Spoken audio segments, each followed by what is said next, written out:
자, 미성년자 성착취물을 제작하고 유포했던 박사방 운영자 조주빈이 검거된 지는 어느덧 2년이 돼가죠. 네, 하지만 이처럼 또 다른 제2의 조주빈들이 여전히 SNS 공간에서 활개치고 있는 실상이 YTN 취재 결과 확인된 건데요. 단독 취재한 신준명 기자와 자세한 이야기 들어보겠습니다. 어서 오십시오. 어서 오십시오. 예. 지금 신준명 기자가 취재해서 보도한 내용을 보면 성착취물 유포 대화방에 직접 잠입 취재해서 지금 취재를 하고 보도를 한 거죠? 네, 맞습니다. 성착취물이 유포되는 SNS 단체방이 있다는 제보를 받은 건 지난달 말이었습니다. 네. N번방이나 박사방 등 이전의 성착취물 유포방 운영자들은 대체로 텔레그램이나 다크웹 등 보안과 익명성이 강한 SNS 공간에서 범행했던 것으로 조사가 됐었는데 YTN이 취재한 성착취물 유포방은 미성년자들도 많이 이용하는 페이스북에서 운영되고 있었습니다. 네. 채팅방 관리자는 자신의 피드에 성착취물 유포방이 있다고 대놓고 홍보한 뒤에 참가자가 모이면 게시글을 삭제하는 방식으로 수사기관의 추적을 피한 것으로 보입니다. 우선 이 대화방에 들어가기 위해서 제보자를 통해 지인 소개를 받았다고 했습니다. 그랬더니 관리자는 돈을 요구했습니다.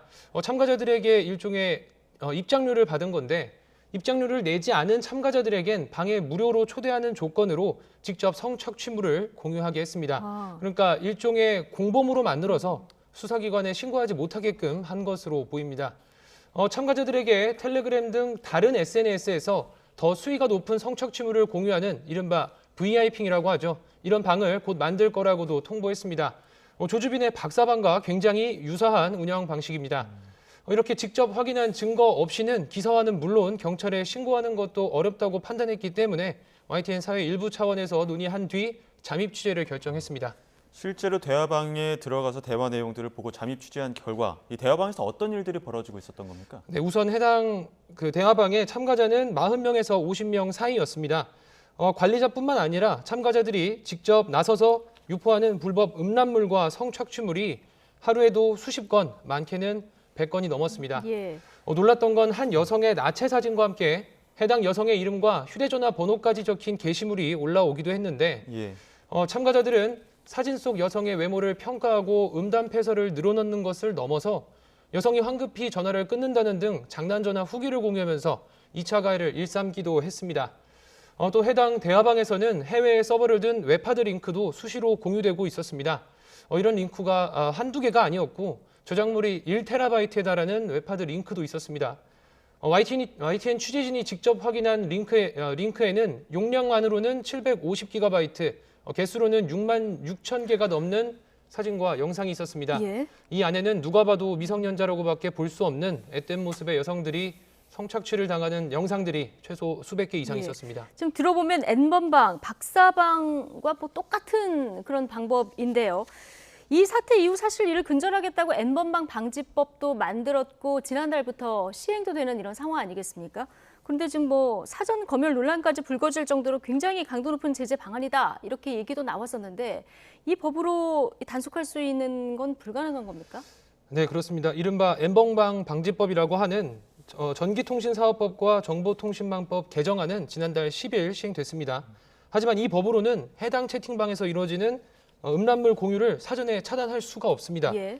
카카오톡 오픈 채팅방 등 공개된 대화방만 제재할 수 있을 뿐 이렇게 비공개 SNS 대화방에서 사적으로 영상을 공유하는 건 막을 수 없다는 게 방송통신심의위원회 관계자의 설명이었습니다. 네, 다시 한번 제도적인 보완이 시급해 보이는데 취재 과정에서 대화방 관리자가 또 직접 미성년자 성착취를 일삼는 정황도 드러났다고요?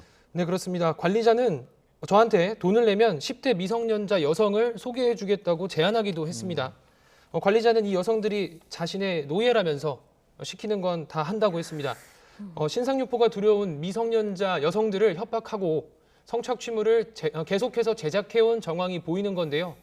관리자가 10대 미성년자라며 대화방에 초대한 여성은 관리자의 지시대로 얼굴과 노출 사진을 공개하기도 했습니다. 네, 이게 잠입 취재한 내용을 보도하는 데서 끝낼 문제는 아닌 것 같은데요. 저희가 잠입 취재에서 확보한 증거들 다 경찰에 지금 넘긴 상태죠? 네, 맞습니다. YTN은 취재 과정에서 파악된 모든 내용을 경찰청 사이버범죄 신고 시스템을 통해서 먼저 제보했습니다. 수사팀이 배정된 뒤에는 제가 참고인 신분으로 경찰 조사에 출석을 해서 취재 과정에서 확보한 모든 자료를 증거로 제출했습니다. 동의를 얻어서 YTN에 최초로 제보해준 제보자도 경찰과 연결했습니다. 예. 참고인 조사 과정에서 담당 수사관과 함께 직접 해당 대화방의 내용을 살펴보기도 했는데 N번방과 박사방 당시에 제작 유포된 영상들이 다수 확인됐습니다. 또 한 남성이 미성년자를 포함한 피해 여성 100여 명을 상대로 제작해서 다크웹과 텔레그램에 유포했던 성착취물 3,200여 개도 공유된 것으로 파악이 됐습니다. 이 남성은 지난 2020년 11월 성착취물을 유포하고 이튿날 극단적 선택을 했습니다. 성착취물에 여성들의 신상 정보까지 기입돼 있어서 2차 피해까지 걷잡을 수 없이 커졌던 상황이었습니다. 지난해 3월 이 사건이 알려지면서 해당 성착취물을 유포하는 사이트를 폐쇄해달라는 국민청원이 올라왔고 이후 해당 사이트는 폐쇄됐지만 여전히 또 다른 공간에서 2차, 3차 피해가 계속되고 있는 겁니다. 예. 직접 가서 조사도 받았었는데 경찰은 그럼 수사에 착수한 상황입니까? 네, 경찰은 YTN이 전달한 이 증거들을 토대로 수사에 착수했습니다. 하지만 관리자가 자신의 연락처는 공유하지 않고 또 여러 개의 SNS 아이디를 사용하는 등 익명으로 활동하고 있는 것으로 추정되는 만큼 검거에는 다소 시간이 걸릴 것으로 보입니다. 이 대화방에선 어제까지만 해도 불법 음란물과 성착취물이 공유되고 있었습니다. 전문가들은 박사방 운영자 조주빈 등이 검거된 뒤에도 온라인 공간에 숨어 활동하는 또 다른 조주빈들로 인해서 피해자들은 여전히 2차, 3차 피해를 받으며 고통받고 있다고 지적합니다. SNS에서 여전히 활개치고 있는 제2의 조주빈들을 철저하게 수사에 처벌하고 추가 피해를 막을 수 있는 근본적인 대책 마련도 시급해 보입니다. 네, 법이 만들어져도 여전히 비공개 대화방에서 공유되는 영상도 막을 수 없고 이 사이에 2, 3차 피해는 계속 발생하는 상황이라서 대책 마련이 좀 진짜 시급해 보입니다. 신준명 기자였습니다. 수고하셨습니다.